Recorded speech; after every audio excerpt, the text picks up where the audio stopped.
Hey, Here we are. everybody. Welcome to the Zócalo. It's 7 p.m. Pacific.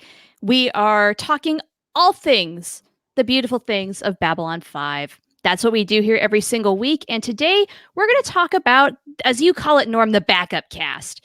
The folks who didn't get a credit in the main titles, but had important roles to play. And we're going to talk about why they were important, what they did, and who some of these folks are in the first place. And I always thought that one of the great strengths of several science fiction shows and shows that we like, they really have a really good supporting cast of characters, and these characters aren't in the main credits or right. characters that are considered like top tier level characters. These are characters that every once in a while they'll pop in, and as viewers we'll be like, oh, so and so is back. Yeah, indeed. Right? That's just it. When they're there, they make a big impact, but we do not see them all the time at all. They pop up very sporadically most of the time, at least for most of these characters. We'll see some a little more often than others, but they all make a contribution. They all matter to the story, and this should be a good show. Yeah, and some make bigger contributions than others. I do want to make a little bit of a note here that there's one character who's technically, or actually two, I should say two. There are two characters that aren't technically part of the main cast. They don't get main cast credits, but they are probably the most significant non-credited characters on Babylon 5. Guess which two I'm thinking of that we didn't pick? Oh, I don't know. Tell me. They get credits, obviously, in the guest stars, but they aren't main actors or actresses. But they are two of the most influential characters in Babylon 5 from the guest star perspective. Okay, maybe one is Robin Atkin Downs? I would say yes, but not two of the two biggest main. Well, okay, you can't be talking about Lanier and Veer, because they are in the main cast. Okay. They're credited, yeah. You've got me on the spot here, and I'm at a loss. Please, just spill it. Okay, so I want to say hi to John Bowerstocks. We didn't see you last time. John, what two characters from the non-main cast, non-credited in the credits, do you think I'm thinking of? I'll give you a hint. Welcome back, John. Let's put you on the spot and answer a question. This is a pop quiz. Pop quiz, hot shot. Now that I've failed, it's up to you, sir. What do you think? So I'm going to give you a couple minutes, but I will give you a hint. Okay. Every single time they show up, it usually twists around most of the main cast. Okay, I got one. Yeah. Bester. That is correct. Alfred Bester. Okay. You know what's so sad is I just realized I didn't put him in my notes for tonight as one of those characters. I was thinking about doing it. That's why I wanted to make a note of it, because I didn't put him in the notes either. Oh, okay, good. Right? But because I consider them almost there. Like they could be cast members, but they don't show up consistently enough to be cast members, if you know what I mean. Yeah, that definitely fits Bester. Okay, who is the other one now? So you have Walter Koenig as Bester. Yeah. And there's one more who's at that same level, who has been there since season 1. Who influences the storyline in a major league way. Mate. John, anything? Norm, you're just going to have to tell us, or we're going to be here all hour just coming up with wrong answers. That would be Ed Wasser as Mr. Morden. Oh my God! Darn it! That was so easy. Right? It was hard, you guys. Well, we weren't thinking in that frame of mind, but really, when you think about it, those two characters, Morden and Bester. Oh my God! They really pushed the storyline along in a lot of major ways, and with several characters. And like I said, when they show up, the entire main cast gets twisted. Oh my God, you're so right. Yeah, without them, we don't have a complete story. They're essential. Morden pushes and starts Londo's story. Yes. With the eye and, and what do you want? Who are you and what do you want? Well, who are you is Kosh. But And then when Bester shows up, it pushes Ivanova's buttons big time. And then it also pushes Garibaldi's story along as well. Especially the further along you go. Yeah, and then eventually Lita and eventually Byron. Because Byron, he comes in only in season 5. But since season 1, Bester and Morden have both been there very consistently pushing the storyline along as guest characters. So true. So true. Okay. Well, with that out, should we? Let's get this started. Toast? It's time to drink. Oh my God! All right, so I'm going to toast your failure, Val 2. Val 2. Yeah, I know. I was really thinking about putting those in the notes, those 2 characters in the notes, but why didn't you? I don't. Well, that's just because I think they're so big. I think they're kind of like in that 1.5 tier. They're not really second tier or necessarily third tier. They're like right underneath some of those characters. Because when you really think about it, Morden and Bester, they're the catalysts for some of the greater storytelling points than even Lanier or Veer. Yeah, it's true. I mean, really, they should have bigger credits than what they get. I think they get I'm not sure if Ed Wasser gets the and credits. I know Walter does. But that's to be expected, I think. I don't know. It is strange how they articulate that in the credits. Because now that you bring that up, they're so essential to the story. And yet, because of, I guess, the inconsistency of appearance, they're not contracted for so many episodes a season. Therefore, they get guest billing. Right. And like, say, Deep Space Nine, I think, even probably more than Babylon 5, has the greatest second tier and third tier casts of any show that I think I've ever seen. I have to agree. Yeah, some of those, background characters have richer backstories than main characters on other shows, Star Trek included. Right. Let's take Andrew Robinson as Garrick. I think arguably like one of the best characters ever put on screen. Ever. Oh, yeah. Brilliant. Right? Absolutely brilliant. I know they were at the same time, which is probably why we couldn't get him. But I would have loved to have seen Andrew Robinson in some form on some role on Babylon 5. He would have been a good fit, I think. I think I just came up with the next episode. Which Star Trek actors do we want or do we wish we could have seen on Babylon 5? Because there is some crossover with guests especially, but I could make a list for sure. Yeah. And like in what character, what race, who would you want to see, because Andreas Katsoulis, he kind of floated both universes. He did. He played a Romulan, Tomalak, yeah. And then he was an Enterprise in That's right. Oh, it wasn't Progenitor, was it? I think it was. Were you thinking Cogenitor? Cogenitor. No, I don't think it was that one, but I don't remember the episode, and he's not wearing as much makeup as he normally does, if I recall correctly. I know which one it was. Wasn't it the one where Trip got pregnant? Oh, it's called Unexpected. Yeah. Was that the one? Yeah, I think I honestly don't remember. So he was in it, and then obviously, we had Majel Barrett Roddenberry, as Emperor Turhan's first wife. Yeah, that's a great one. Okay, next week we're talking crossovers. There we go. So let's jump into this week's episode. That's right. Before we digress too much. Right. as we are wont to do. Because we're wont to do that. Yes. Right. All right. So we're talking about the backup characters, and you and I both went to a go-to resource for our research on the characters that we're going to name in tonight's episode. And so we need to give a little bit of a plug to B5 Books, because you and I both consulted the multimedia edition of the B5 Encyclopedia. That's correct. And this is a plug for B5 Books. Captain Jacqueline, she runs B5 Books, and she emailed me the other day about some issues that are available that were hard to find. And I was thinking about how good of a resource those books are for what we do, especially for our purposes, because what we talk about, we do some hard research and bring up some hard evidence to bring up more discussion points, but and then we talk about those points organically.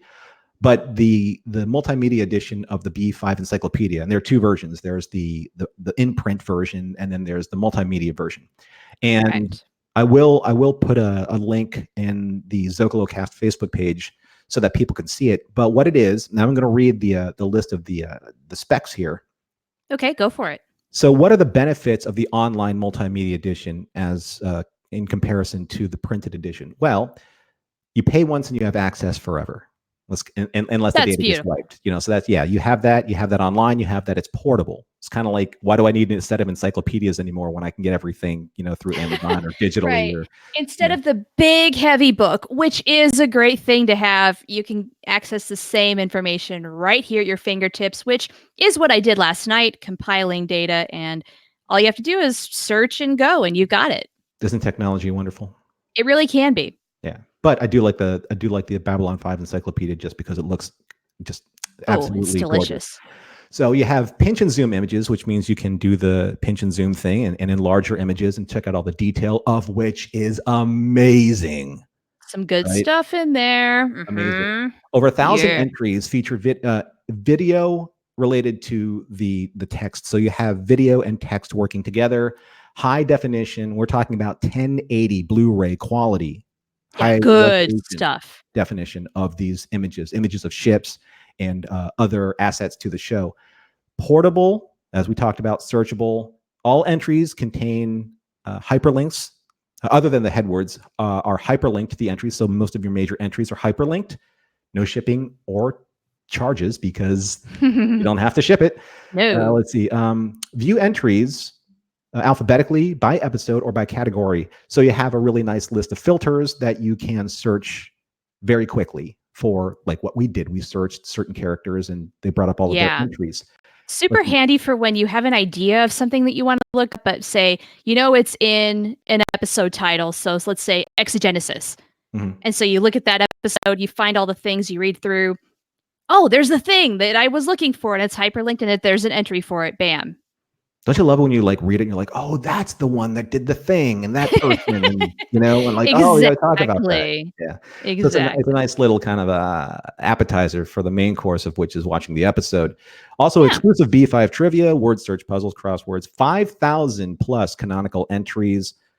Oh my gosh. And if you look at the index, just starting to go down the line, A to Z, wow, it's overwhelming. Let's see. And this is the multimedia edition.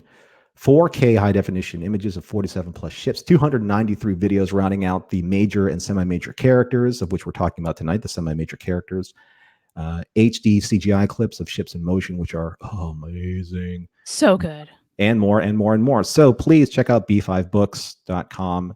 Make sure, and I'll put the link in the Facebook group, but you got to see it, at least the preview. It's worth your money. It is fantastic. It is probably the most comprehensive B5 reference that you will get. And they also have the companion piece, B520, which was the coffee table book that was offered at the 20th anniversary.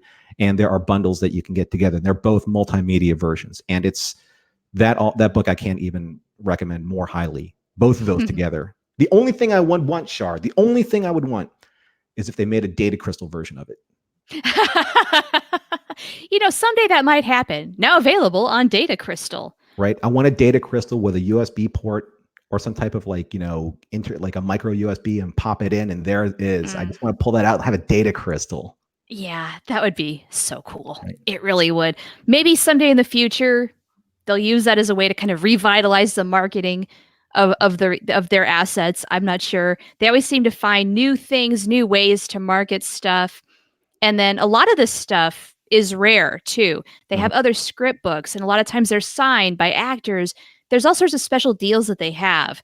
And I mean, at first glance, you might shudder at the price, but then you realize, oh, I'm not going to get this anywhere else. And this is information I can't otherwise find. And that's the absolute truth. Yeah, it's very exclusive and unique. Yeah, which is why you give your money to B5 Books. I mean, I've coughed up a lot of money for them already, but I don't regret a cent of it because it's really good quality material. They care about what they do. They make sure that it is well produced, that the content is accurate and solid and as detailed as they can possibly get it. You're not getting a crap product. Like I imagine you have backed Kickstarters that have not really been that great. Oh, They promise believe the you world and you me. don't get a whole lot for your investment. Your $50, your product is worth 25 at best. It's happened. But this is not the case for that, nor for the Kickstarter that just recently ended. We talked about it last week Right. for All Alone in the Night. Yeah, that's Jason Davis, his book. Yes. Yeah, Jason Yep. Davis' book. Yep. Again, a kind of an insider thing, exclusive knowledge. Looking forward to it. I get an update every single week because I signed up for the Ranger updates. Ooh, nice. Yeah. So, yeah, he gives us little clues as to what might be included in the book, how the progress is going, where things stand, and he's been very diligent about it. So, he's not just walking it too, Yeah. if that makes any sense, or vice versa. I think the Bravari is kicking in. Yes. Hey, That's I our made a goal super here. strong one tonight because, it's summer now. My husband is not teaching. We can do what we want. Oh, you can wake up late, Mhm. go to sleep late. Well, the cats usually have something to say about that, but They always do. otherwise, All well, righty. they are the ones who rule the house. Let's not forget. They always do. They Yes, always do. we are their Yeah. staff. They the small earth creatures, feathers, go quack. Yeah, Cats. Yes. cats Cats. being nibbled to death by That's cats. my cats. All righty, Okay, Sarah. So let's jump so into Norm, it. Yeah. yeah, shall we dig in? Shall we talk about our backup players here? Um, I would love to start with one of the very first of our backup dancers, as I like to call them, because Yeah. the main players, they're like the Beyonce. And then in the background, there's a bunch of other people making things happen. These are the people. How Right. about Catherine Sakai? Well, she's always been like one of our favorites. She really is for both of us, isn't she? Yeah. And What do you suppose makes this character so endearing? well, first of all, I mean, she's very independent. She's a captain of her own ship. She has her own business. Yep. One of the small excerpts from the B5 books that is only available on the encyclopedia was a small detail, and it said that Catherine Sakai was married for a time. She lost a child and descended into a depression that lasted 2 years and cost her marriage. So we have to assume this was pre Sinclair. Yeah, I would think. I mean, it doesn't say in that excerpt like where the date was. I'm sure it does, or I'm sure that Right. there's somebody out there that we know that knows that date. Yeah, and it's also not cited as to where that information came from. Like, was this a cut scene? I would love to know kind of like just where that bit was supposed to be. Was it in a novel? Because there is a lot of extra knowledge on Sakai from the novels, but we'll get there. That's right. And there's, I think one of the big things was when we first met Catherine, there was a lot of, her reputation preceded her, and not her reputation as a captain or as uh, someone who had her own business. It was her reputation that Garibaldi knew of her and had to warn Sinclair that Catherine was on board Because of their history. because of their history. Yes. Yeah. And that's kind of like That the was the line. fun. Yeah, that was the line where we're like, "Oh," and it gave Like, yeah, why? just because of that one line, it gave Sinclair a different gear, a different layer, Oh my gosh. He's a right? completely different guy when Catherine's around. Mhm. When Garibaldi's telling him, "Oh, Catherine's on board," he immediately tenses up. He's nervous. Wait, Yep. like, where is she? Mhm. Immediately he's just like his heart is racing, you can tell, and he's both excited and nervous. And he has to go see her. He has to find her right now. And I think that's what I liked about her character is that it gave you a different perspective of Sinclair's character. Sinclair was very, I wouldn't say he was buttoned up, but he was very reserved. He played everything very close. He was Yeah. very to the regs. He wanted to make sure that his station was running properly. But then Catherine Sakai comes on board. Garibaldi tells him that she's arrived. And not only was Sinclair tense, but Garibaldi was tense. So he knows of that history. Right. It's so true. Yeah, Garibaldi knows, and therefore he is tense too. Yeah, yeah, yeah. I liked that Catherine Sakai, just kind of piggybacking off of what you just said, is she can get to him emotionally. When he's doing his job, he is calm and collected. He's got things under control. And I mean, it takes a lot to make him lose it. Mhm. But when Catherine is concerned, it's like anything goes. He's suddenly very vulnerable around her. And I think that that was actually apparent to not just not just the audience, but because Jakar was there to save her at Sigma 957, Uh-huh. Yeah. he knows that. I think the reason why he did is because he knew that she was important to Sinclair. Oh yeah. Well, he doesn't even say as much Mm-hmm. after the fact. Is like if you're gone, Sinclair's a wreck, and then therefore the station's a wreck, and then we just can't have that. Exactly. So that is again the ripple effect of her walking onto the station and everyone being observant of how the commander is, how Sinclair is when she's there. Yeah. Yeah. So she's got some weight to her.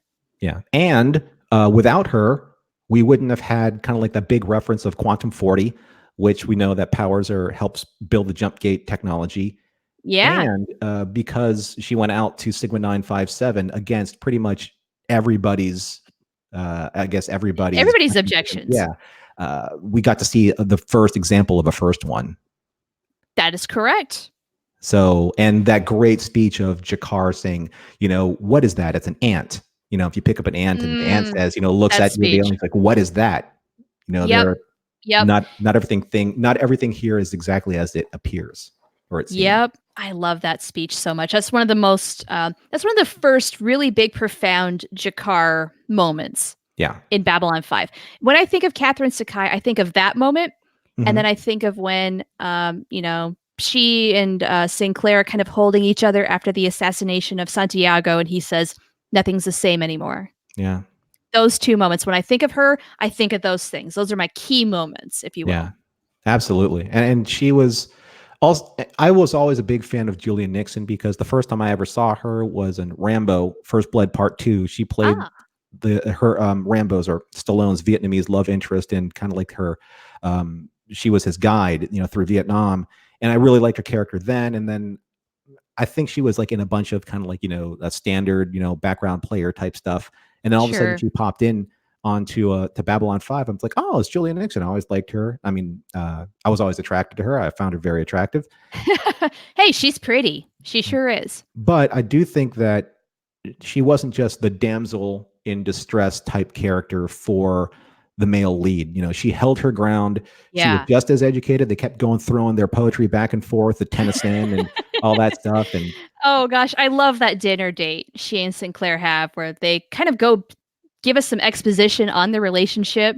Mm-hmm. You left me, then I left you. And then they have that whole routine of, how's your aunt and how's your brother, that sort of thing. Mm-hmm. So cute. I mean, immediately you fall in love with them as a relationship. Right. We're walking into kind of like a rhythm that they have. Yeah. Right. Yeah.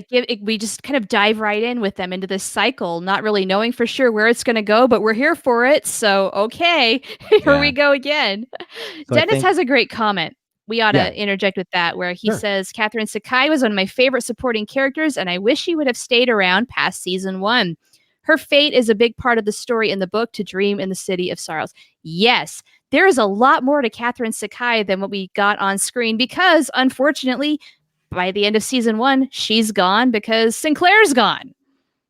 But I would like to have seen her return either in some way or another, or at least in one of the movies. It would have been nice. That really would have been nice. I don't know how exactly they would have incorporated it, but it would have been a nice nod to that character. And if they could have given her any kind of closure, that would have been great. But I get it because she's a background character. It's one of those things where we've got to sacrifice that for the bigger picture of things. Nevertheless. Yeah. So, spoiler alert, let's talk about what the novels outline as Catherine Sakai's history after what we see in the 5-year story. Shall we? Shall we? So, apparently, when Sinclair gets assigned to Minbar, he doesn't tell her because she comes back 5 months later to find out that he's gone. He's not on Babylon 5 anymore. What? So she tracks him down, finds out he's on Minbar, joins Eon LeShock, and then during a battle to secure Sector 14 from the shadows, she disappeared in a White Star prototype. So, I mean, we know Sector 14 is a little timey-wimey. There's some weird things going on. That's right. Yeah. She reunites with Sinclair, who is now Valen in the 13th century. And them getting together at that particular time had a little bit of scandal to it. They didn't really like the interspecies mingling because they do not know who Valen is at this Mm-hmm. time, the Minbari anyway. And they have a couple of kids. And then years later, their children return to Minbar. And then that kind of keeps the DNA chain of, well, the human DNA chain continuing in Minbari society, which we learn later, Delenn is a descendant of Valen. Right, right. Could be a descendant of Valen with Catherine Sakai's DNA in there also. Exactly. Yeah. So that is ultimately what happened to her. They did have a happy-ish ending. Mm-hmm. They were at least together. We're gonna have to read that. Yeah, reasons to read the novels, right? Come on, Norm, you even bought them. I do. No, I saw got your the books. Instagram post. I got the books. I got them. I know. You gotta read them. We'll get to them. All right. I will never be sorry for book shaming you. I know. I got them. I will read. We're on that track. I promise. Cool. I promise. Cool. And then you know what? That gives me motivation to finish the novelization of Third Space, which I'm currently working through. And then I'll get on to book 1 and I'll say, hey, Norm, how you doing with that book there, buddy? And then we'll try and push each other to where we can actually review the book for the show. We should just make a hard deadline for it. We'll talk about that off mic. Offline. Yeah. So that's why we love Catherine Sakai, because she has a lot of influence like in the story, but that's the reason why like some of these other characters, like we talked about Bester, we talked about Morden, Catherine Sakai, even only being in a handful of episodes in season 1, did make a huge ripple in the overall storyline, but not just her. So I'd like to move on to someone who was always there in the background and kind of came to prominence later on. But let's talk about Joshua Cox as Lieutenant Corwin, David Corwin. Yes, he is one of those people who is in the background really kind of more often than not. You know, he's Ivanova's right-hand man for a good majority of the series. And then he becomes Lockley's right-hand man. Yeah, so he was, in a sense, I guess, kind of like second in command to CNC when Lockley was gone? More or less. I mean, I guess that's what we have to infer. Yeah. Yeah. I mean, he was lieutenant, and then he went lieutenant. Didn't he get promoted to lieutenant commander? I believe so. Yes. Yeah. And that was like a big deal. And that's when they put the screws to him. That's when Ivanova put the screws to him and wanted to see if he could get brought into the inner circle of the conspiracy. Correct. And so again, 2 things when I think of David Corwin. One is the meeting, which he thought was a date with Ivanova, brings flowers. Oh, funny. Expensive flowers. And then kind of cowers. Oh, those aren't mine. I didn't do it. They were just here. And yeah, that whole thing was just to see if he was a good candidate to join the Army of Light. And it's not really confirmed that, yes, he is on board until they actually break away from Earth. And then he's in. The other thing I think of is the love bat scene. Now we never. Yeah, I love. Yeah, the love bat scene. Love bat. That was not Third Space. It was River of Souls. Yeah. Yeah. Now, correct me if I'm wrong, but we never saw him in the full Army of Light uniform. No, he did wear an Earth Force uniform for a while, and then when they broke off, I noticed he's also among many of the other kind of secondary background characters who just kind of wore like just a standard shirt and slacks. Yeah. Didn't necessarily wear the Army of Light uniform, didn't wear a whole lot of any formal wear, if you will. I was just wondering if the only people that I remember, well, no, that's not true. Zach wasn't in that. He wasn't in the ceremony that we saw. No, that happened later. Yeah. So I'm wondering if it was just command level that wore those. Maybe so. I don't know. Maybe resources were limited in terms of being able to make uniforms. I'm not really sure what the case was, but that's the arrangement that they made. I wonder if he was bummed. He's like, I don't get to wear the actor. I don't wear Josh. Was like, I don't get to wear the cool uniform. What's up with that? I mean, I would be like, where's my uniform? Let's go. Right. I don't know. That's something that I've never really read about. Like why, if he was on board with being, maybe he was just like neutral. Like, I'm going to serve the station, but I'm not really on, I'm not on this side or that side. I'm going to serve the station. I'm going to serve you. I don't know. Like, what do you think about that? I don't know, because we didn't see lesser ranking officers also wearing Army of Light uniforms. I think it really was just a matter of command level gets those, Mhm. and then everybody else just wear a nice shirt, you wear your name badge or what have you. Make sure you've got your link on your hand, and you're good to go. Right, right. Yeah. Kind of Yeah. like how, in a way, when Sheridan he could no longer wear the Earth Force uniform. There's that interim before Mhm. he gets the Army of Light uniform where he's just in his white Yeah. undershirt. Right. I Kind guess of he like wasn't that. I guess he wasn't reborn yet. Yeah. They didn't have time to make everybody reborn. We had work to do. So that had to Zach come was our later. Zach was our last rebirth at pinpoint with some of the Minbari I tailors, love which it. was funny. Speaking of Zach, Dennis chimes in here and he said, "I am in the minority, but I like the character of Lou Welch over Zach." You know what? Here's a funny thing. Oh, Um, I actually had Lou Welch in my. I think I still have him in my notes, and you do. I liked Lou quite a bit. I liked it because he was just kind of like he's a guy that you could have a beer and pizza with. I think. Totally. And you'd have a really good time. Right. And not you couldn't with Zach, but it's just I think that because it's Jeff Conaway and he has a history of being on the big screen, in Greece, he Oh, was yeah. I do believe that when he was on Broadway, he was originally Danny Zuko, and then when they brought him over to the movie, they needed a bigger star, so they brought in John Travolta as Zuko, and Uh-huh. then he took over Kaneki, and then he was on Taxi, so you had a bigger star in Yeah. Jeff Conaway, and the actor who played Lee Welch, the David Crowley was it Yeah, his that's name? his name. Ooh, check me out. I'm going to drink to that. Dang. Hey, all B5 two, Encyclopedia. buddy. Good memory. Dang. So, but I think I remember it just because I liked Lou and I like what Lou was doing. I mean, there was like Garibaldi had this handful of guys. He had him, he had Lou Welch, he had Kerry Haruyuki Tagawa as Morishi, the Uh-huh. bomb expert. And Yeah. I wanted to see those guys come back again. I loved, and obviously, he had other security guards. But Yeah. Well, you know yeah, what was cool like about that squad is those were definitely the type of people that you could tell Garibaldi had hired them. yeah, They were his kind of people. right. And Yeah. you know what I think personally would have made probably a bigger impact on Garibaldi or a bigger betrayal if Lou went over to the Night Watch the way that Zach went over to the Night Watch, Yeah. Yeah. right? Because honestly, I felt like we got to know Lou a little better. Yeah, And I kind of wonder, like, was there a thing where the actor just couldn't commit to being on so many episodes or what? Because he just kind of faded away after a while.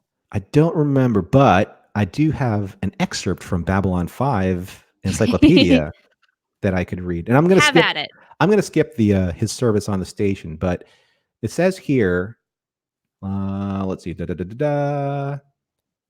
at the end, throughout the 2260s, Welch worked as a private security consultant. Sound familiar? While Yeah, where did you working get that idea? while working at Cygnus 4 power plant, whose eccentric owner was terrified of little green men, Welch investigated a downed Drak vessel and discovered a shadow transparency web, which he called an invisibility cloak. Using the device to camouflage his movements, Welch gained a reputation as a formidable tracker and was known as the Ghost. Over the years, Welch worked for Edgar's Garibaldi Industries via several subsidiaries and eventually acquired hair implants. What a heck of a detail to throw in there. We really needed to know. There's a lot more to Lou Welch, and I That's could read hilarious. more, but I really do think that you should get yourself your own copy of the Babylon 5 There multimedia. you go. You want to know more? You got to pay to play, baby. Yeah, because Yeah. Oh, it's good that's stuff. great though. He continued to work with Garibaldi, and he has an invisibility cloak. I'm sorry. Harry Potter is now on my brain. Right? He solemnly swears he's up to no good. Invisibility, I'm telling you, man. Yeah. Get you what you needs to get.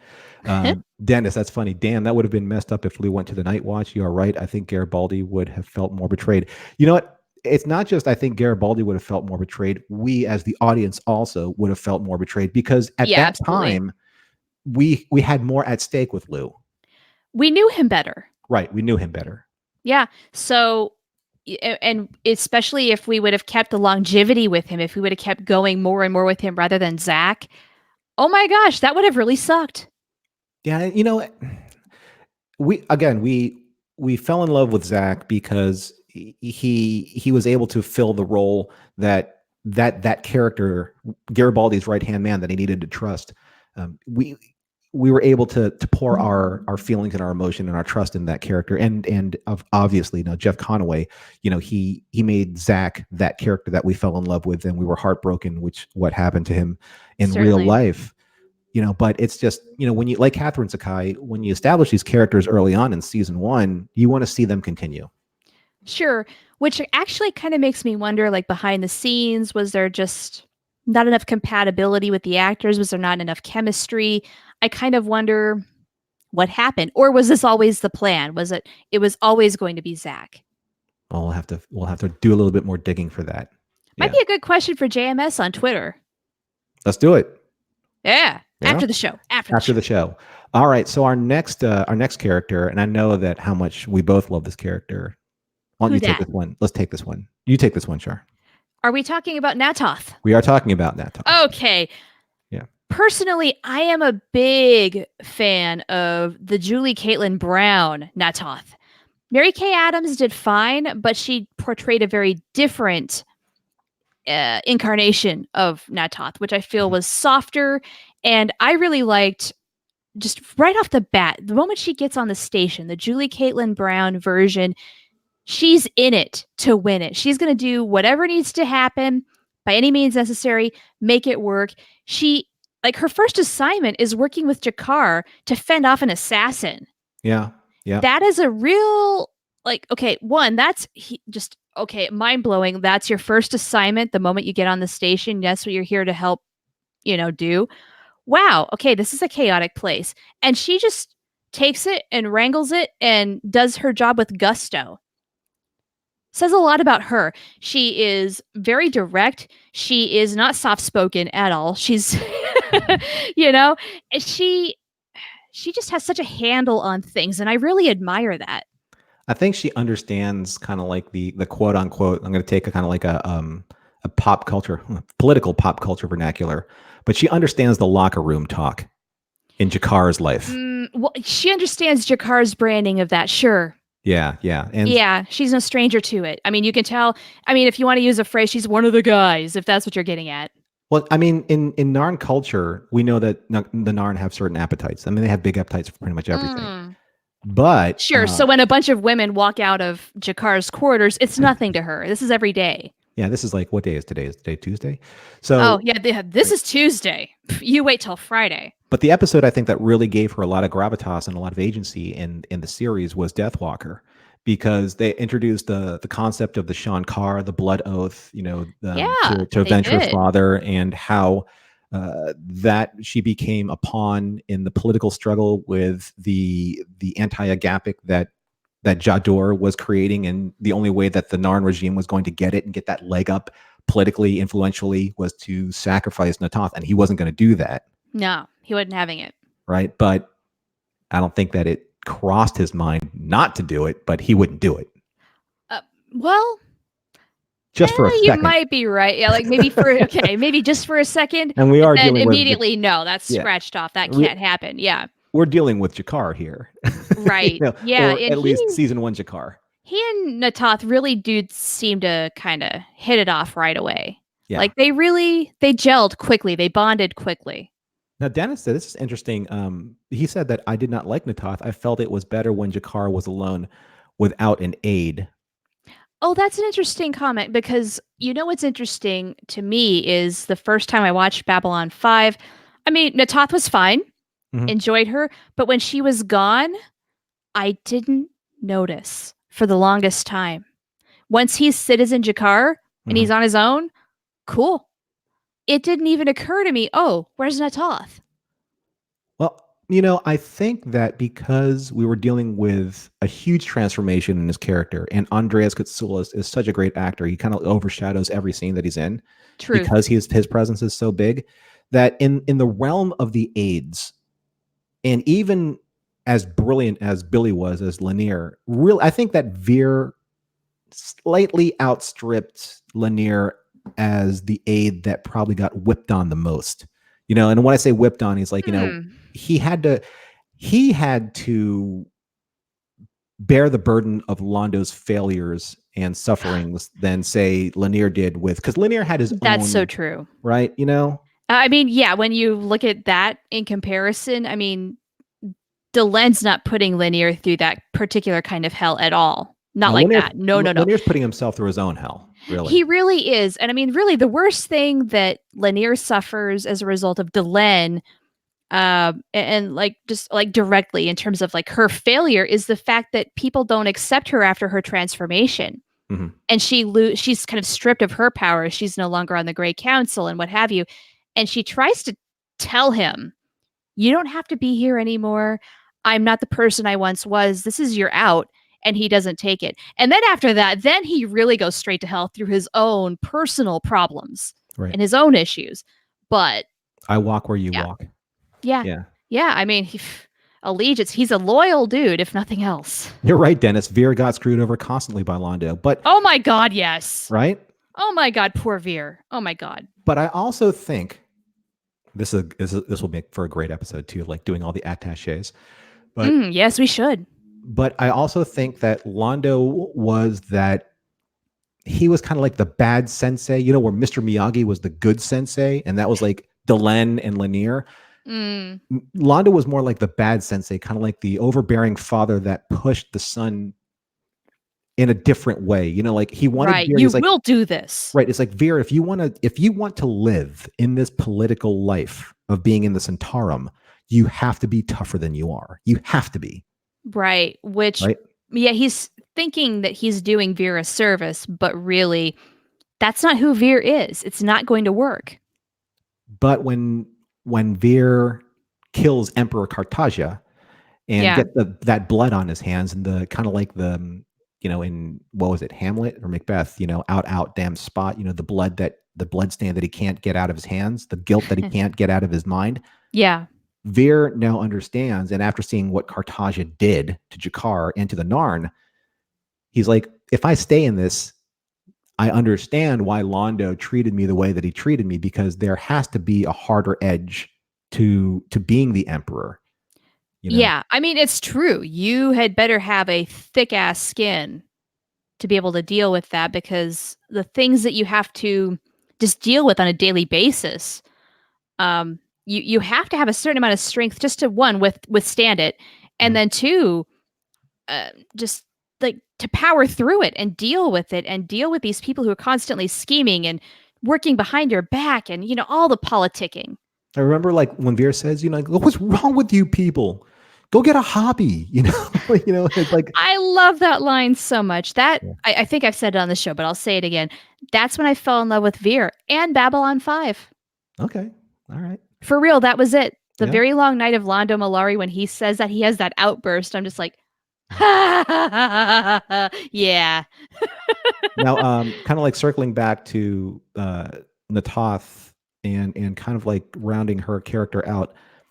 Do you think that it was necessary to close her character's arc with what they did when Londo said that she's in the cells, and that and you know, what if they didn't do that? Like, why did they do that?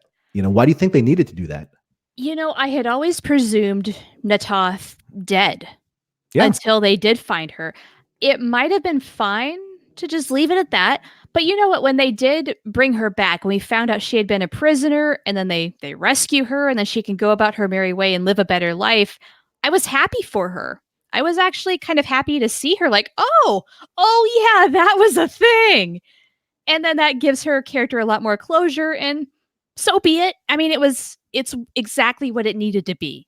They didn't drag it out. She didn't have a story arc after that. No, they had that moment, and then it's done, and they move on. But that brings me to our next backup character. Okay. And I'm going to transition into bringing back Natoth and bringing her character back into Jakar's life, and Jakar understanding that she's alive. But now you've introduced, before her return, you've introduced this other Narn attaché in the making with Talon, played by Marshall Teague. Truth. Yeah, the moment Natoth kind of went away, Talon comes in. Yeah, and we saw him when the episode with, we first were introduced when Sheridan was abducted by the Stribe, and they had to fight their way out, and then he appears back as it was the other Narn. I can't remember his name, but he was the other Narn's. Yeah, that guy. I The don't guy, remember it was his either. bodyguard. And he comes in and he sees, he sees Jakar, or he sees Sheridan and says, I'm glad that I'm seeing you again. Blah blah blah blah blah. Anyway. Yeah. Right.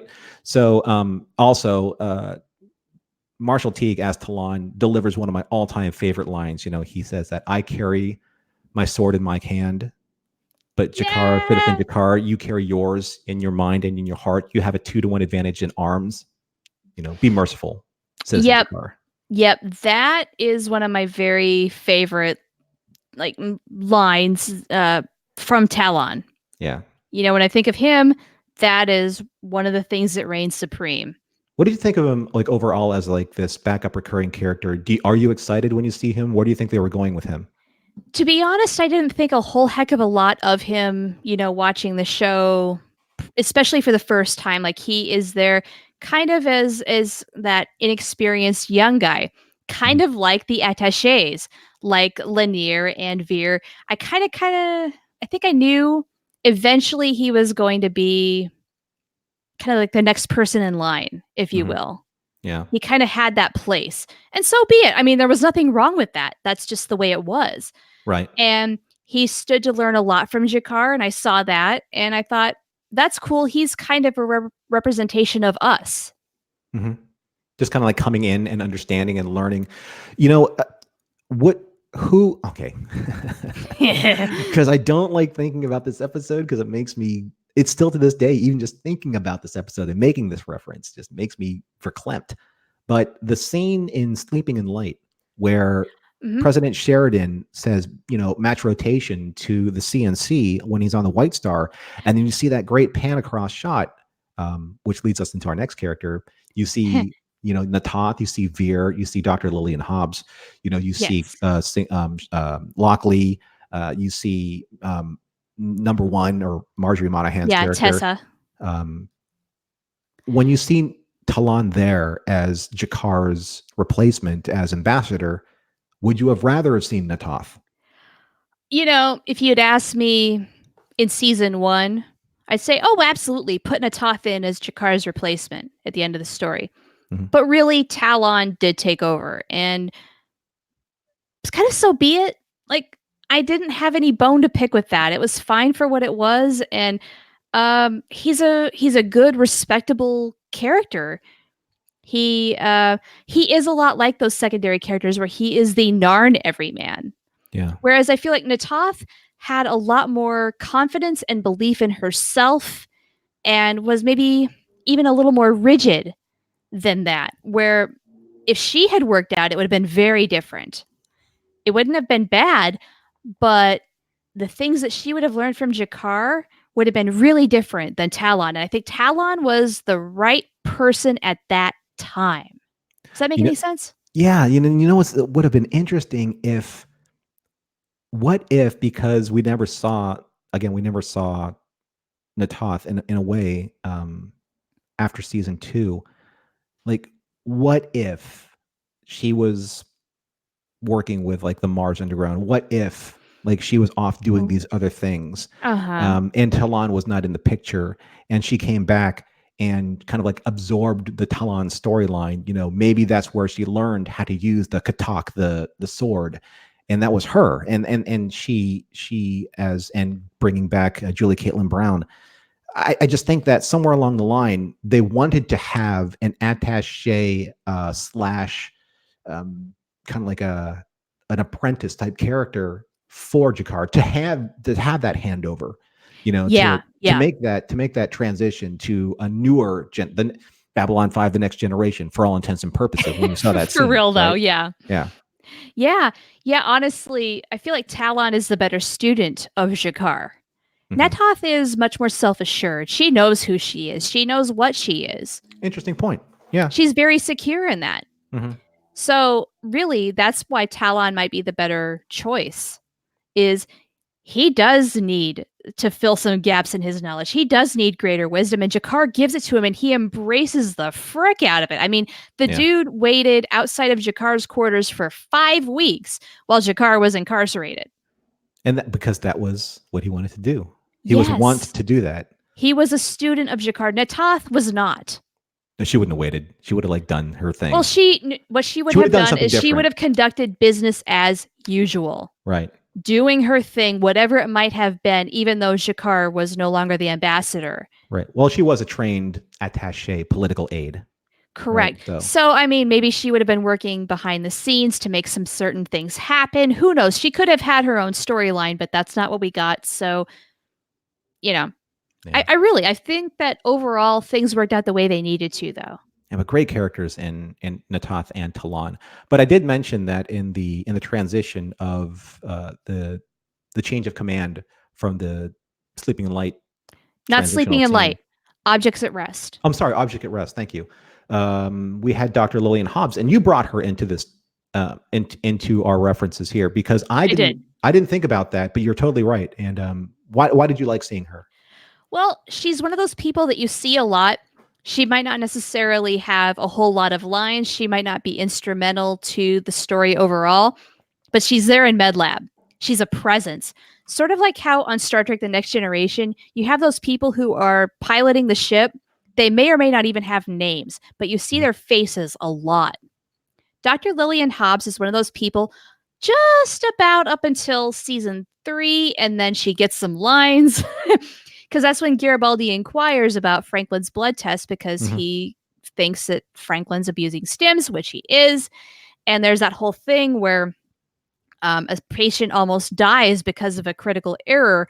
And so, that's a big freaking deal, right? Right. And we learn that, I mean, she has done a lot, actually. She's doing a lot in MedLab. She's treating Kaylin James with the neural condition that character has and stuff like that. Up to the point where toward the end of the series, then again, she gets to rise up. She's now in charge of MedLab. And I think it's a true testament to her character that she really was that generalist. She was probably doing a lot of things, floating through all of this stuff, doing good work in a lot of areas. She was not specific to any one thing, and that's exactly what Franklin needed. That's why she got the promotion. You know what I would like to have seen, though, if it's either this character, but this character going all the way back to Believers. Oh, I know, right? Because that lady, and I forget her name, forgive me. Is it Ramirez? Is it Ramirez? Is it? Yeah. Who contradicts him? Yeah, and then she's like, you owe me a steak dinner, or I owe you a steak dinner. Yeah. Oh, that would have been cool if that had been Hobbs the whole time, where you know that she's going to speak up for herself. Exactly. I feel like that kind of like that collection of doctors that they have. Lillian Hobbs is the ultimate representation of all of them. She's the consolidation of them. But it's kind of like where we lost Lou to Zach. We lost that doctor to Lillian Hobbs. It's kind of like a continuation of a character. It's just that at that time in season 1, JMS just either he didn't have those characters completely fleshed out in the architecture of the story, or he had to make that transition because you couldn't get the actor or actress back. But you can see that was that character's progression for sure. Sure. Also, I mean, there's also that rationalization you could put in of this is station life. People don't necessarily stick around forever. True. So people might have been reassigned. Right. And so it's important to see new faces, to see people coming and going. And that's just a part of it. That's a really good point. Yeah. You're like in the 5 years, not everyone's going to be the same. I mean, for all intents and purposes, and season in The Gathering, the pilot episode, Ed Wasser played an uncredited character named Gara, and he was technically in the Corwin position on the bridge. Yeah, right. He was answering to Laurel Takashima in that position. So hey. Now that would have been interesting. We wouldn't have known any better, but in hindsight, oh how weird. Ed Wasser has such fabulous hair. You can't forget him. Right? Yes, and apparently he also was very present with the auditioning process of the main cast because he remembers talking with Mira Furlan and her audition and whatnot. And I guess there were a lot of candidates who he thinks would have been really good for that role. And then ultimately they went with her. And he said, well, she had a serious charisma to her. Mm-hmm. And at the time, I didn't know if she was going to be the right person for that role. But they cast her, and I respect that decision. And then ultimately, she blew me away. As she did all of us. Well, I mean, come on. Right? Mira's awesome. Yeah. Yeah, for sure. Yeah. Okay. Right. Now we have just over 5 minutes left. We Oh, have some people to get through. We're gonna. I think this is gonna go a little extended. I think Maybe a little bit, but let's little bit. try and consolidate it because I have a harder out than usual. Oh, okay. Okay, so we got to talk about Drawl. Oh yeah. Well, I mean, Drawl's going to be quick because what I like about Drawl is that first of all, he was played by two actors. He was played by Yes, he Louis was. Turin in S1 in season 1 in War that end in what am I thinking of? Why am I blanking out? It's not War. What are you talking about? The two-parter in season 1. Oh, la la la la la. A Voice in the Wilderness, Parts parts 1 and 2. And he played Drawl, the very first Drawl, who was Delen's teacher, and he felt that he was compelled to go to Babylon 5 because he felt he had a purpose that he had to fulfill, and that purpose was to step into the Great Machine on Epsilon 3 and become godlike. To become one with the Great Machine. With the Great Machine. And yes. We all know how influential the Great Machine on Epsilon 3 was. Yeah. Did us some favors, and for what sure. It did, right? So I think that's like his influence on basically in the episode as Drawl. But also we had the great John Schuck of science fiction fame because we know him from a lot of different shows, especially as maybe the Klingon ambassador from Star Trek 4. That's why I love John Schuck. And 6. You're right, the same Klingon ambassador. But Drawl in and of itself as a character, he is important because one, as Minbari, he felt like he had to serve, and he felt like his life wasn't not necessarily at an end, but it was a definitely interesting form of retirement, if you will. He seemed kind of disillusioned with life. Yeah. Like he was looking for something completely different, and boy, did he get it. Yes. Dennis says, did you prefer Drawl 1 or Drawl 2? Good question. Good question. When I think of Drawl, I think of Drawl 2. So I guess I got to go with John Schuck, Drawl 2. Because he's so larger than life, or because he interacted with Zathras more? Maybe for both of those reasons, as well as his jovial laugh. Yeah. When he goes, John Schuck is very theatrical. He's very good. Yeah. He just, I don't know. He has a certain larger than life embodiment of Drawl, which I think, especially a year after being in the Great Machine, was a good thing to portray. It's a quality he should possess. They did write off the fact that it rejuvenated Drawl to a younger version of himself. So right. Didn't he say like he was 30, he felt 30 years younger or something like that? Yeah, the Great Machine kind of gave him, revived him to where he felt like a younger version of himself. Yeah, yeah. Nice which I guess is why the caretaker of the Great Machine can live so long. Right. Nice bit of writing there, right? Like a little way to kind of like explain away, what happened to the original actor.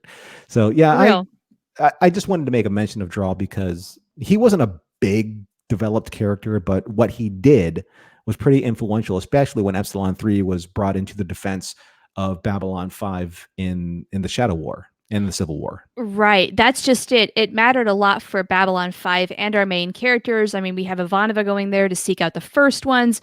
They confirm the assassination of President Santiago. Right. They use the holographic system for large broadcasts. There's the whole thing with the rift in War Without End.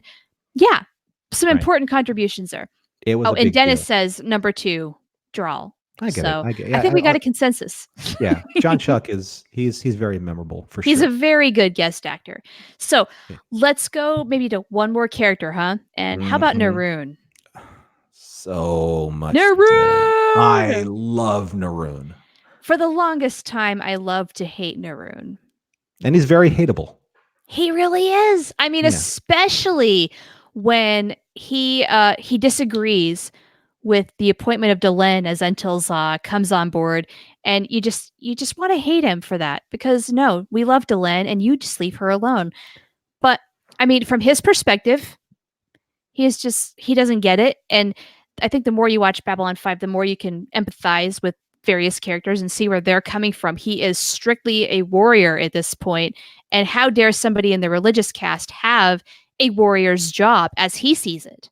But I think that with Naroon, and one thing that I don't want to overlook is that Naroon, I think, with the exception of Morden and Bester, I think he actually has probably the greatest arc of a lot of these support characters, because think about where Naroon starts. I mean, Naroon starts as the first, the attaché, the second in command of one of the greatest military leaders in the Minbari fleet, and definitely the Minbari ship, and Branmer, who was paraded around. And he has some great moments. Like that moment that he had with Sinclair, where Sinclair, basically, he's talking to him. He's like, it's time for us to stop fighting. And he says, you speak like a Minbari.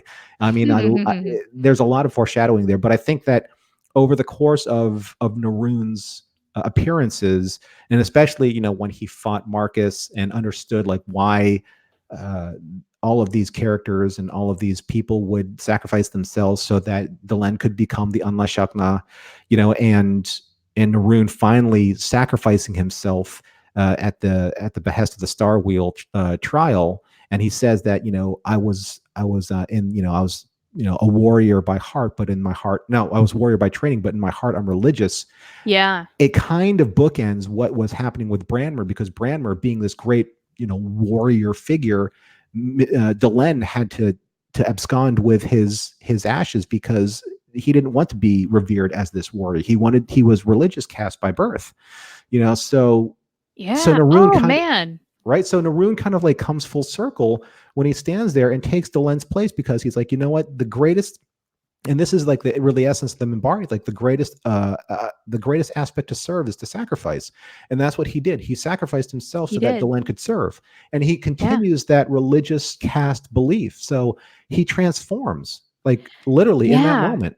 You just pointed something out to me that I don't know if I'd completely seen the parallel of before, is with Branmer kind of having that, how do I want to say this? The fact that Naroon's story parallels Branmer's so much in terms of having a religious side to it, warrior and religious side dichotomy a little bit. Correct. Yeah. Yeah, absolutely. Yeah. And I think that's why I go all the way back to that episode, because the whole time, I mean, Naroon wasn't part of the most militant cast of the warriors, and he wasn't part of the Windswords. He was part of the Star Riders. And the Star Riders, I think, were a little bit more on kind of like the philosophical warrior side, as opposed to the Windswords were a little bit more on the militant warrior side. Sure. But like, with Branmer, I think that's because Branmer's influence on Naroon was so impactful that Naroon was like, you know what? As he evolved as a character, he shook off his military attitude, as hard as it was for him to do. And then he saw the larger picture, and he said that, okay, I don't agree with what's going on with our people, but in order for us to heal our people, we need to let Delenn's destiny fulfill itself. Which is quite a leap when you think about it. Right. But I think also that seeing how everyone reacted to Delenn, especially how the Rangers, the Anlashak in total, reacted to her, and the way that Marcus was going to sacrifice himself, we live for the one, we die for the one. And he embodied it Changed at that moment. Mind. Changed his mind. Yeah, big time. Right. Once that happens, then he sees something really different, and then he is not the same after that. No, which is why I think that when he stepped into the Starfire wheel, he's like, you know what, I'm going to atone for my sins and for that which I could not do for my people by sacrificing myself in place for you, Delenn, the true Entil-Za. Yeah. So can I ask you something? Sure. When you watched that for the first time, did you believe it? I did. Like when he said, like, my heart was religious, and the calling of my heart is a big aspect of the Minbari culture. And I think that's why he did it. I think that he had Shakiri as the warrior caste leader. I don't think he had any sway over Naroon. I've studied Naroon's character quite a bit, as you can tell. Maybe a little. Because I'm as a fan of warrior and religious type characters. When I play video games like MMOs. I'm a paladin, and paladins are warriors that are infused with religious belief, and that's why I see Naroon. Naroon is a man of honor. He's also a man of belief, and he's also a man of purpose. So when purpose and belief come into conflict, what reigns supreme? And in his case, because he stood there and sacrificed himself for Len, he believed in purpose. And he believed that was his purpose. His purpose was, his sacrifice was going to help the Minbari people heal themselves. Right. Which was the outcome, which was the right thing to do. May I confess something? Sure. First time I watched that whole thing with the Starfire wheel, I thought, this is a cop-out. He doesn't really mean it. And somehow this will backfire. This is going to be some sort of weird mind trickery where he's trying to trick Delenn, because up until this point, they had kind of been at odds with one another. I didn't ever fully trust him. And so I thought when he made that declaration that he was religious, I thought, what are you really going to be getting at here, buddy? Are you going to become like a Kai Wynn of the Minbari, where you use religion for your evil crap to make that happen? And so I kind of wondered, and then no, he died. And wow, okay, all right, that set me straight. But for a little moment, I was not sure what to think about that. I thought they was trying to do more than they really were. That's the great duplicity of his character up until that point. One of the last things I want to say before we close out the show is that, first of all, John Vickery as Naroon was phenomenal. Absolutely. Phenomenal, because he had that great arrogance about him and the character and the history of that character, like the way that he treated people, especially the way he treated humans, he had great disdain for them. But at that very moment when he sacrificed himself, he knew that he had to do what Shakiri was unable to do. He had to show as a warrior, he's like, you know what? I need to put those beliefs aside and sacrifice myself for the greater good of our people and show our people that we need to heal. And Delenn is the right leader to do that, because in my conviction, he goes, in my heart, I'm religious. The religious caste really was the caste to heal the people. Right. At that time, that really is what needed to happen. And Delenn, had she not been the real deal, it would have fallen apart horribly. And the Minbari would have just been in complete disarray.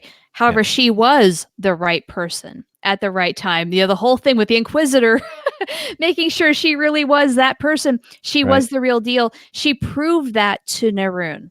And at the 11th hour, he finally believed it. And that's what I love about these moments of transition. But that's what I love about these moments that I think that JMS really understands about writing characters, is that at the moment where it matters most, those characters don't shy away from the truth of that moment, and he doesn't find the trap door of that moment to back those characters out. It would be easy for them to Delenn could have pushed him out, or the Starfire wheel could have collapsed, or saved Naroon. But no, Naroon chose his sacrifice, and that sacrifice has to stick and to make the point. Yep, absolutely. Right. Yeah, and the thing is after it doesn't matter what else happens. Eventually, the truth does come out. Right. The truth does not care who you are. And that's what the Starfire wheel really brought. I mean, it basically burned. It was a crucible. And it burned away the truth. It burned away to the truth of the matter. And the truth of the matter was... at the very heart of the matter. Right. There you go. Yeah. And eventually the truth does come out. So we are. It showed the true conviction of Naroon. So I love Naroon as a character. I could do an entire episode filibuster that character. Yeah. Oh, I mean, eventually we'll have to do a deep character analysis on anybody we can get our hands on. We haven't even covered not even a fraction of the main cast yet. We have work to do, sir. Oh, we have plenty of time. I hope we'll be doing this for years to come, because there's just so much in the Babylon 5 universe that we can explore. It's very rich. We've got no shortage of ideas. No, and this is just kind of like one of those great. I love tonight's conversation because it's just a great deep dive into kind of like the philosophies and the moralities and kind of like the direction of character motivations, because again, we're not talking about the main cast. We're just talking about supporting cast. Right? We don't even need to talk about them that much. No, the dynamics of these characters is enough. That's how rich it is. There were a couple of other characters, like I wanted to bring in Cartagia and Minister Verini because they were like big characters and stuff like that. Oh, But Cartagia. we can do this as a part 2. We'll have to Right. do a part 2 at some point. Maybe not. Maybe not next week because we've got that set. But we'll have to come back to this and go through even more. Also, we've got a couple of great comments. We've got to read them before we go. John Bowersock saying religion as a crutch is dangerous. Abso-fraggin-lutely. Mhm. Yes. And the truth can be a big price that can hurt you in the end. The truth always comes at a price. Absolutely. And Dennis, this says Noreen Rocked, one of my favorites as well. I just think that the character was great, but John Victory as the person who brought life, the actor who brought life to that character was phenomenal. Just phenomenal. He really elevated that character. A lesser actor, we might not be talking about him right now. Yeah. So that's pretty much it for right now for the backup characters. We might revisit this later on, but I thought that was a fantastic discussion, Char. Really good. I had fun. How about you? I had a great time. It's fun. Maybe we'll bring in like some of the bigger guns for like, when it comes to Bester and Morden. I mean, those guys deserve their own shows. They really do. And maybe we reserve that for them first. Yeah. Yeah. So I just want to say thank you to all the people that were watching tonight and who will be watching in the future. Make sure if you like what you saw, make sure that you like, subscribe, and share what we're doing here on YouTube. We're only in our 6th show, live on YouTube. Yeah. Honestly, I'm not keeping count. And then and if you do the bell thing, you'll get notifications when we go live. You can't miss us that way. And if you like the content, let us know. You can find us on Facebook on our ZócaloCast Facebook page, which hosts actually all of our previous videos that we did before we came to YouTube. You can find us online. You can find us on social media, on Instagram, and on Twitter as ZócaloCast. Char, how can our fans find you? Just to give you a little bit of feedback. Yeah, the best way to contact me is on Twitter, and my handle is the Profanity. And of course, I do pop into the Zócalo Facebook group that we have every now and again. If you really, really, really want me to see something, tag me. Otherwise, I'm kind of neither here nor there. I'm not big on Facebook, so I'm getting lesser and lesser big on Facebook, but the whole social media scene can be exhausting, and I'm finding myself doing less and less of it. I'm enjoying real life stuff. I know that's weird. I know. Crazy. I know. What century am I in? But really, that's kind of where my brain is at right now. So bear with me, please. But I love being on Facebook. I love being on our group. Our group is getting bigger and bigger and bigger every day. Yeah. We're a little over 220 followers on Facebook, which is nice. I know, and that's just it. Is I don't want to miss out on all of that because I love you guys and I appreciate you all, especially those of you who do join us live. However, balance is a big thing in the 21st century, as we're learning. Well, we're all doing this because we enjoy doing this and we love the conversation. We love people interacting with us. So yes, you can find us on Facebook. You can find us on Twitter. You can find us on Instagram. Help us share and grow the group with people that you think that would love Babylon 5, because Char and I obviously love discussing it. And I don't think our love for that is going to end anytime soon. So until then, and also make sure that you send us your ideas and your letters and all of your comments to our Gmail address. That's zocalocast@gmail.com. And we would love to read your letters and your comments on the air. So that's how you can get in touch with us. We love talking about Babylon 5. We love talking to you. We love having you as our guests and our listeners. But until next week, we have a new topic that we're going to be talking about. So we're excited about that. And until then, be seeing you. Bye, everybody.